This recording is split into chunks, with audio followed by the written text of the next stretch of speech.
Hello friends, myself RB Prasad. Welcome to my YouTube channel RB edu point. दोस्तों, जैसा कि आप जानते हैं कि अपने चैनल के माध्यम से हम फिजिक्स, मैथ एवं अन्य विषयों से संबंधित फैक्ट्स को देते रहते हैं।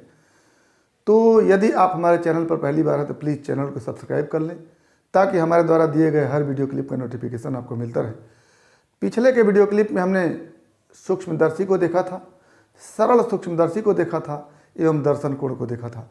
आज हम सूक्ष्मदर्शी में ही दूसरे प्रकार के सूक्ष्मदर्शी की बात करेंगे, जिसको हम संयुक्त सूक्ष्मदर्शी या कंपाउंड माइक्रोस्कोप कहते हैं। तो जैसा कि नाम से ही पता चल रहा है कि ये किन्हीं दो पार्ट के संयुक्त होने से बना हुआ है।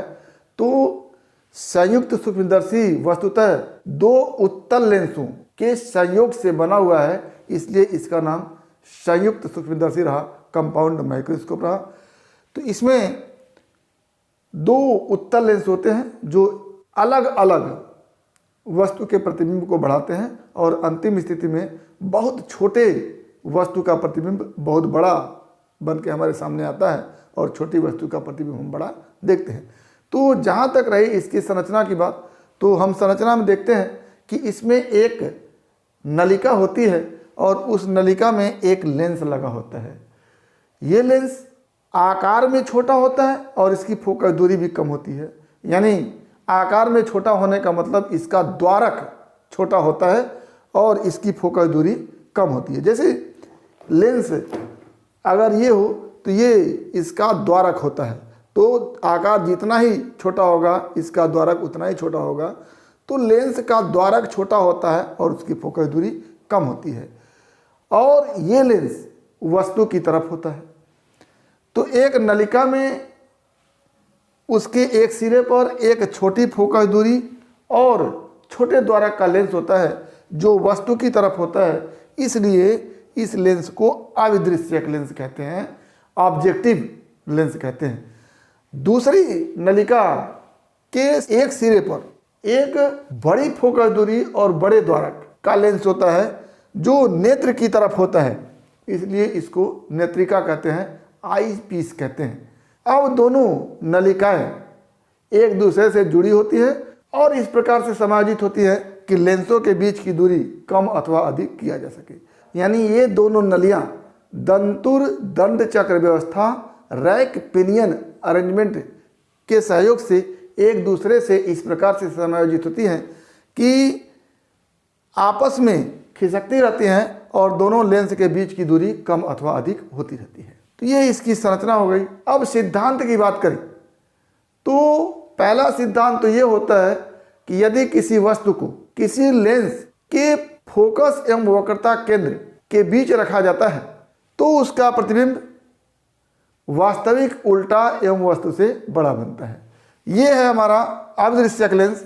इसका ये फोकस FO' है और इस फोकस से थोड़ी दूरी पर AB वस्तु रखी गई है और इस AB वस्तु का प्रतिबिंब A', उल्टा वस्तु से बड़ा एवं वास्तविक बनता है।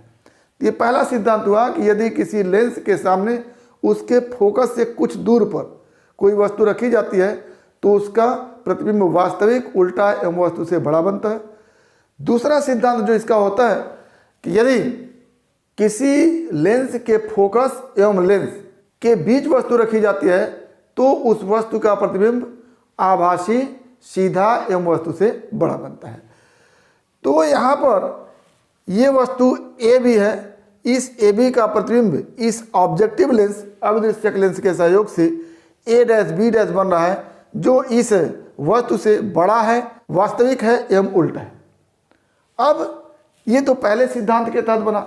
दूसरे सिद्धांत के तहत यही प्रतिबिंब A', B' इस नेत्रिका के सामने है और इसके फोकस और नेत्रिका के बीच है। अब इसका प्रतिबिंब आभासी बनेगा, वस्तु से बड़ा बनेगा एवं सीधा बनेगा। तो इसके सापेक्ष ये प्रतिबिंब नेत्रिका से बना हुआ है जो आभासी है, वस्तु से बड़ा है एवं सीधा है। तो ये प्रतिबिंबों का बनना हो गया। अब अंत में फाइनली जो प्रतिबिंब A', B' है वो इस नेत्र के द्वारा अंतिम रूप से देखा जाता है, जो कि इस ए बी का इस संयुक्त सूक्ष्मदर्शी से बना हुआ अंतिम प्रतिबिंब है। तो आप देख पा रहे हैं कि ए बी वस्तु बहुत छोटा है और इसका प्रतिबिंब बहुत बड़ा है। तो इस तरह से संयुक्त सूक्ष्मदर्शी के द्वारा किसी छोटी वस्तु का प्रतिबिंब बड़ा करके देखा जाता है। तो ये हमारा हो गया संयुक्त सूक्ष्मदर्शी की संरचना और इसकी कार्यविधि। अब आती है बात इसके आवर्धन क्षमता की, संयुक्त सूक्ष्मदर्शी की आवर्धन क्षमता। तो पहले हम संरचना को देखते हैं। तो संरचना में आपने देखा कि एक नलिका होती है, उसके एक सिरे पर छोटे द्वारक एवं छोटी फोकस दूरी का एक लेंस होता है। यह लेंस वस्तु की ओर होता है, इसलिए इसको ऑब्जेक्टिव अथवा अभिदृश्यक लेंस कहते हैं। एक दूसरी नलिका के एक सिरे पर एक बड़े द्वारक एवं बड़ी फोकस दूरी का दूसरा लेंस होता है और यह लेंस नेत्र की तरफ होता है, इसलिए इसको नेत्रिका कहते हैं। दोनों नलिकाएं एक दूसरे से दंतुर दंड चक्र व्यवस्था या फिर रैक पिनियन अरेंजमेंट के माध्यम से जुड़ी होती है और इस प्रकार जुड़ी होती है कि लेंसों के बीच की दूरी जितना चाहे उतना कम अथवा अधिक कर सके। कार्यविधि की बात करें तो इस ऑब्जेक्टिव के सामने ये वस्तु ए बी है। इस ए बी का वास्तविक उल्टा एवं बड़ा प्रतिबिंब ए डैश बी डैश बनता है और ए डैश बी डैश इस नेत्रिका और इसके फोकस के बीच होता है, जिसका आभासी सीधा एवं वस्तु से बड़ा प्रतिबिंब A double dash B double dash बनता है। सिद्धांत की बात करें तो लेंस के फोकस एवं उसके वक्रता केंद्र के बीच अगर कोई वस्तु रखी जाती है तो उसका प्रतिबिंब वास्तविक उल्टा एवं वस्तु से बड़ा बनता है। और दूसरा सिद्धांत है कि यदि लेंस के फोकस एवं लेंस के बीच कोई वस्तु रखी जाती है तो उसका प्रतिबिंब आभासी सीधा एवं वस्तु से बड़ा बनता है। सिद्धांत लेंस के फोकस एवं वक्रता केंद्र के बीच स्थित वस्तु का प्रतिबिंब वास्तविक उल्टा एवं वस्तु से बड़ा बनता है। ये पहला सिद्धांत हो गया। और दूसरा, लेंस एवं इसके फोकस के बीच रखी वस्तु का प्रतिबिंब आभासी सीधा एवं वस्तु से बड़ा बनता है। ये सिद्धांत हो गया। और कार्यविधि में क्या हो गया, अभिदृश्यक लेंस के सामने वस्तु ए बी का वास्तविक उल्टा एवं बड़ा प्रतिबिंब ए डैश बी डैश है और ए डैश बी डैश नेत्रिका के लिए वस्तु का कार्य करेगा, जिसका अंतिम प्रतिबिंब A double dash B double dash आभासी सीधा एवं वस्तु से बड़ा बनेगा, जिसे अंतिम रूप से देखा जाएगा। ये हमारा हो गया कार्यविधि। अब आगे हम बात करते हैं इस संयुक्त सूक्ष्मदर्शी की आवर्धन क्षमता की। तो जैसा कि आप जानते हैं कि आवर्धन क्षमता प्रकाशिक यंत्र द्वारा बने हुए अंतिम प्रतिबिंब के द्वारा नेत्र पर अंतरित कोण तथा उतनी ही दूरी पर वस्तु द्वारा नेत्र पर अंतरित कोण का अनुपात होता है। यानी आवर्धन क्षमता यम बराबर बीटा बटा अल्फा। बीटा क्या है, ये अंतिम प्रतिबिंब जो नेत्र पर अंतरित कोण कर रहा है, ये बीटा है। क्योंकि ये लेंस नेत्रिका नेत्र के पास ही है तो नेत्र पर ही अंतरित कोण ये बीटा मान लिया जाएगा। तो क्या हो गया बीटा। और अल्फा क्या है, इतनी ही दूरी पर अगर ये वस्तु ए बी मान लेते हैं और नेत्र को इतनी ही दूरी पर यहाँ रखा जाए तो ये जो नेत्र पर अंतरित कोण करेगा उसी को हम अल्फा लिखते हैं। तो स्पष्ट दृष्टि की न्यूनतम दूरी पर ए बी जो कोण अंतरित करेगा वो अल्फा होगा और स्पष्ट दृष्टि की न्यूनतम दूरी पर ही A double dash B double dash जो नेत्र पर अंतरित कोण करेगा वो बीटा होगा। तो बीटा बटा अल्फा हो गया।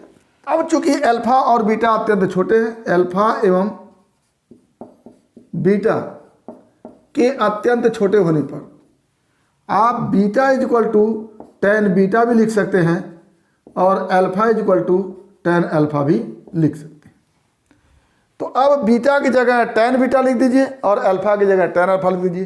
तब एम इज इक्वल टू क्या हो जाएगा, m is equal to tan beta और बटा tan अल्फा।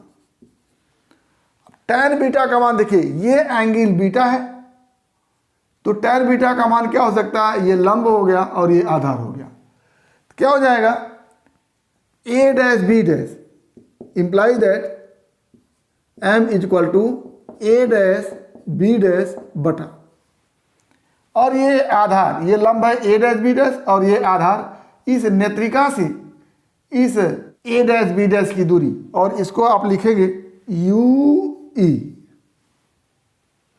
माइनस के साथ, और बटा tan अल्फा। tan अल्फा का मान होगा, जैसे ये वस्तु हो और ये नेत्र हो, तो नेत्र से वस्तु स्पष्ट दृष्टि की न्यूनतम दूरी d पर है, तो ये जो कोण बनेगा वहीं अल्फा होगा। तो tan अल्फा इक्वल टू क्या हो जाएगा, ये वस्तु AB और बटे d। तो क्या हो जाएगा यहाँ पर, tan अल्फा की जगह AB बटे क्या कर देंगे, d कर देंगे। अब इसको हल करें हम तो क्या हो जाएगा, m equal to a dash b dash बटा माइनस UE इंटू d बटा AB, और इसको हम लिखेंगे m equal to a dash b dash बटा AB into d by UE।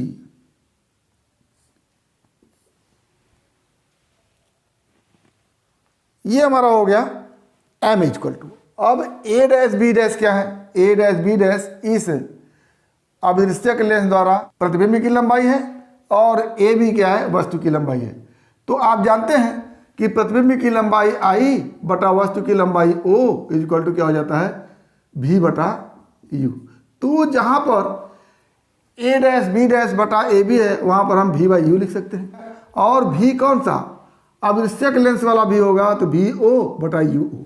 क्या हो जाएगा यहाँ से, implies that m equal to क्या हो जाएगा, VO बटा UO और इंटू d बाई UE।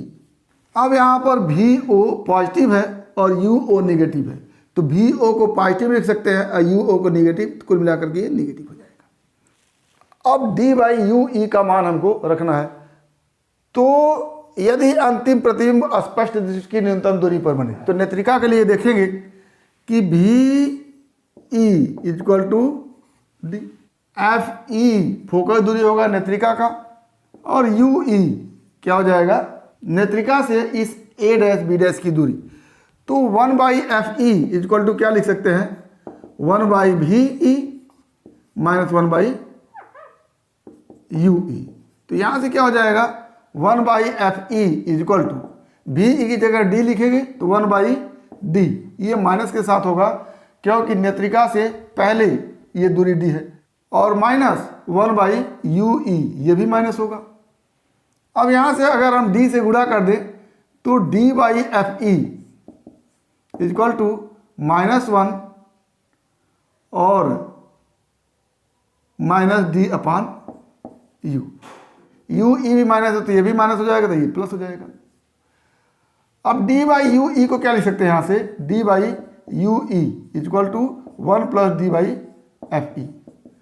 तो इस D बाई UE का मान हम यहाँ रखते हैं, तो क्या हो जाएगा, आता है m बराबर क्या हो जाएगा, माइनस VO बटा UO और 1 प्लस D अपान FE। तो एक तो m ये हो गया और एक m यहाँ पर है। तो यदि अंतिम प्रतिबिंब स्पष्ट दृष्टि की न्यूनतम दूरी पर बन रहा है तो m का मान ये होगा, और इस स्थिति में इस कंपाउंड माइक्रोस्कोप संयुक्त सूक्ष्मदर्शी की लंबाई क्या होगी, तो क्या लिखेंगे, सूक्ष्मदर्शी की लंबाई क्या हो जाएगा, इस लेंस से इस लेंस के बीच की दूरी जितनी होती है वही सूक्ष्मदर्शी की लंबाई होती है। तो यहाँ से यहाँ तक की दूरी को हम VO लिख सकते हैं और यहाँ से यहाँ तक की दूरी को UE लिख सकते हैं। तो VO में UE अगर जोड़ दें तो दोनों लेंसों के बीच की दूरी निकल जाएगी और वही क्या होती है, सूक्ष्मदर्शी की लंबाई होती है। तो क्या हो जाएगी, VO और प्लस UE, ये लंबाई हो गई।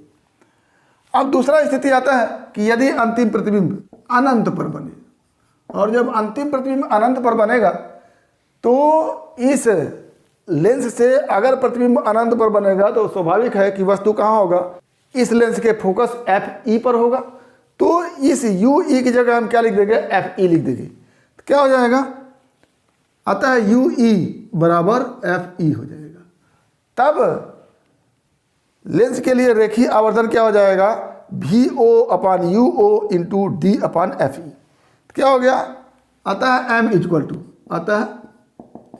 Equal to minus VO/UO into D/FE।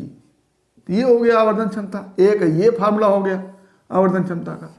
और तब सूक्ष्मदर्शी की लंबाई क्या हो जाएगी, अब ये दूरी तो VO ही है, लेकिन ये दूरी क्या हो गया, FE हो गया। तो VO में FE जोड़ देंगे, क्या हो जाएगा, अतः सूक्ष्मदर्शी की लंबाई क्या हो जाएगा, VO अपनी जगह रहेगा और UE की जगह क्या हो जाएगा, FE हो जाएगा। तो ये हो गया हमारा। अब बात आती है कि सूक्ष्मदर्शी की आवर्धन क्षमता कब अधिकतम होगी। तो यहाँ से अगर हम देखें, यहाँ से तो जब VO का मान अधिक होगा तब आवर्धन क्षमता अधिक होगी, और जब VO का मान कम होगा तब आवर्धन क्षमता कम होगी। यहाँ से UO का मान कम होगा, यानी इस ऑब्जेक्टिव से इस वस्तु की दूरी जितना कम होगी उतना ही आवर्धन क्षमता ज़्यादा होगी।